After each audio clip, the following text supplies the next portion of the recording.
دوستان محترم، آج کے پرفتن دور میں نہ صرف اسلامی نظام کو نظر انداز کیا جا رہا ہے بلکہ اس کا مذاق اڑایا جا رہا ہے۔ آج زینب و زہرا کی بیٹیوں کی چادریں یزیدیوں کے ناپاک ہاتھوں سے نہیں بلکہ اسلام کو اپنا دین کہنے والوں کے ہاتھوں میں نوچی جا رہی ہیں۔ آج پھر وقت کی ضرورت ہے کہ آج بھی کوئی اٹھے جو اسوہ حسینی پر عمل کرنے والا ہو۔ آج پھر کوئی اٹھے جو حسین کی طرح باطل کو للکارنے والا ہو۔ آج پھر کوئی اٹھے جو باطل کی آنکھ میں آنکھ ڈال کر بات کرنے والا ہو۔ تو آج اس دور میں پھر وہی مرد کلندر اٹھا، وہی حسین کا غلام اٹھا، جس نے آج کے اس دور میں اس باطل نظام کو للکارا ہے، اس باطل نظام کے خلاف وہ جنگ کی کہ آج ساری دنیا جو باطل کی طرف ہے اس کے سارے ایمان زلزلہ قادری سے ڈگمگا رہے ہیں۔ باطل کے سارے ایمانوں میں آج زلزلہ قادری بقا ہے، مگر وہ یزید کا کردار ادا کرنے والے یزید کی ذات تو نہ رہے مگر اس کے نقش قدم پر چلنے والے آج بھی موجود ہیں۔ حسین کی شخصیت تو نہ رہی مگر حسین کی فکر پر عمل پیدا کرنے والے آج بھی زندہ ہیں، جو لوگوں کو بتا رہے ہیں کہ لوگوں آ جاؤ، اگر حسینی اسوہ کو زندہ کرنا ہے تو قرآن کے اسوہ دے رہا ہے، قرآن کے پیغام دے رہا ہے۔ دوستان محترم، یہ جنگ اتنی آسان نہیں ہوا کرتی۔ جب سرکار کربلا کے میدان میں آئے تھے تو مصیبتوں کی انتہا ہو گئی، تکلیفوں کی انتہا ہو گئی، بے شمار مصیبتوں کا سامنا کرنا پڑا۔ مگر ذرا غور کریں کہ آج جب حضور شیخ الاسلام نے یہ آواز اٹھائی تو آج بھی مصیبتوں کے پہاڑ ٹوٹ پڑے۔ ان ظالموں نے جو مصطفیٰ کریم علیہ السلام کا کلمہ پڑھتے ہیں، ان وحشی درندوں نے آج بھی اسلام کی بیٹیوں کو ان کے سروں سے چادروں کو نوچ لیا۔ اور چند دن قبل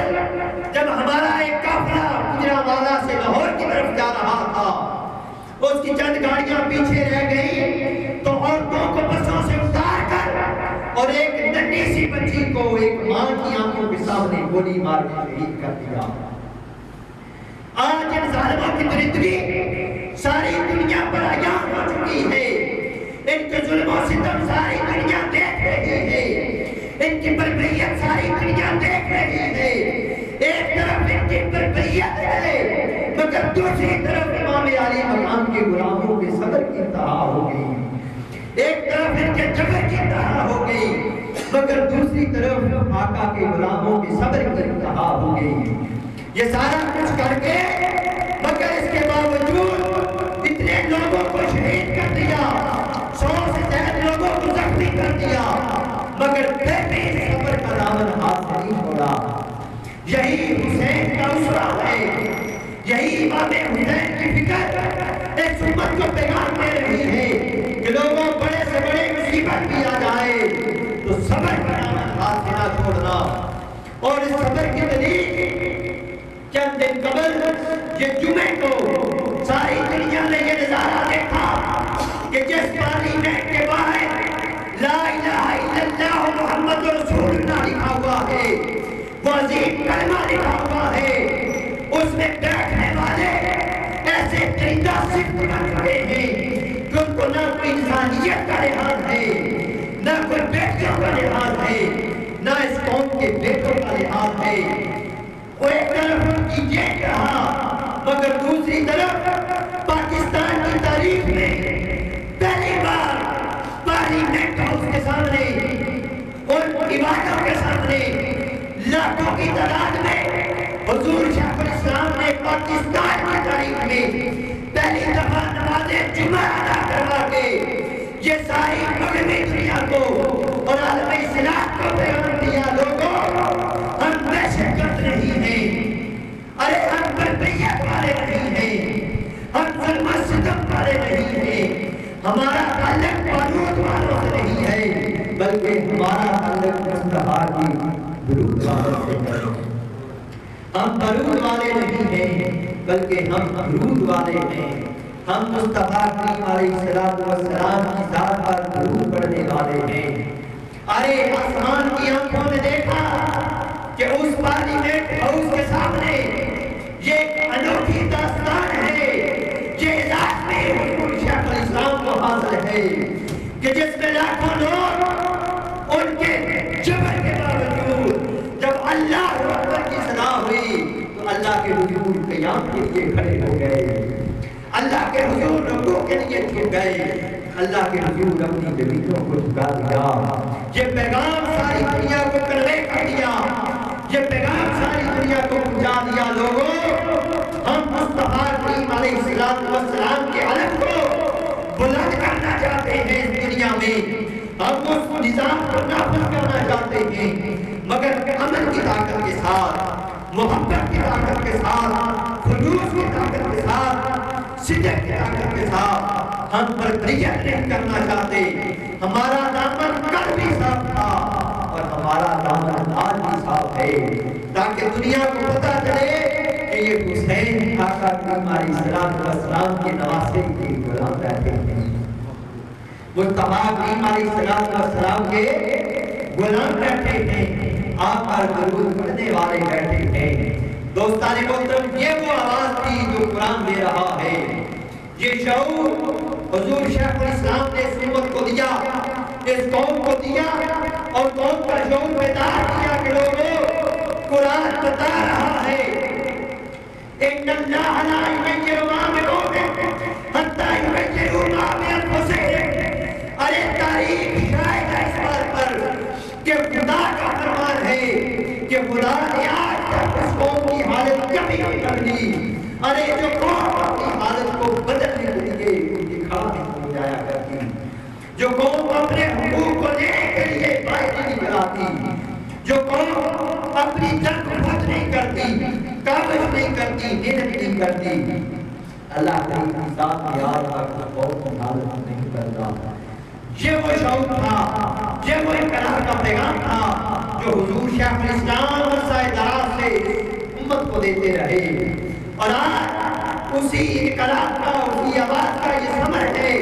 کہ آج پارلیمنٹ کے ایوانوں میں زلزلہ قادری برپا ہو چکا ہے۔ آج وہ ساری طاقتیں جو باطل کی بات کرتی ہیں، جو جھوٹ بولتی ہیں، وہ ساری ایک پلیٹفارم پر جمع ہو گئی ہیں،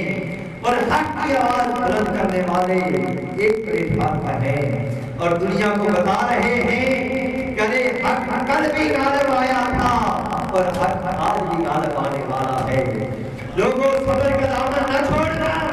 حق انشاءاللہ غالب آئے گا، اور اس دھرتی پر مستقبل انقلاب کا جھنڈا لہرا دیا جائے گا۔ نعرہ تکبیر، نعرہ رسالت، نعرہ حیدری۔ اس دھرتی پر مستقبل انقلاب کا جھنڈا لہرا دیا جائے گا۔ آپ کی ساری کاوش، آپ کی ساری محنت، آپ کی ساری جدوجہد قرآن کے ایسے اصول کو عملی جامہ پہنانے کے لیے تھی۔ دوستو، آپ کی ساری زندگی قرآن کے ایسے نظام کو دنیا میں وفا کرنے کے لیے صرف کر دی، اور حضور کی امت کا درد تھا جو آپ کو رات میں نہیں دیتا تھا، جو آپ کی نیندیں اٹھا کر لے جاتا تھا۔ اس لیے فقط یہ درد تھا، اندر یہ آگ تھی کہ میرے مصطفیٰ علیہ السلام کی امت جو ظلم و بربریت کی چکی میں پھنس رہی ہے، اس امت کو اس خبر سے نکال کر کنارے لگایا جا سکے، تاکہ اس امت کے مایوس چہروں پر خوشحالی لائی جا سکے، تاکہ بے روزگاروں کو روزگار دیا جا سکے، اس ملک سے ظلم و ستم کا خاتمہ کیا جا سکے، اور اس ملک میں عدل کا نظام برپا کیا جا سکے، اور اس ملک میں وہ نظام برپا کیا جائے جو تاجدار کائنات صلی اللہ علیہ وسلم نے مدینہ پاک کی دھرتی پر نافذ کر کے اس دنیا کے لیے ایک عظیم نمونہ اور زور بنا۔ آپ کی ساری کوشش کے لیے اللہ کی دعا ہے، اللہ کریم فرمائے اور ملاقات شرکاء جو مستقبل کی کلام میں شریک ہیں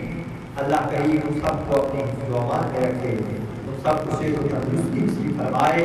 اور دعا ہے کہ کائنات جلد از جلد اس تحقیق کا مستقبل بلا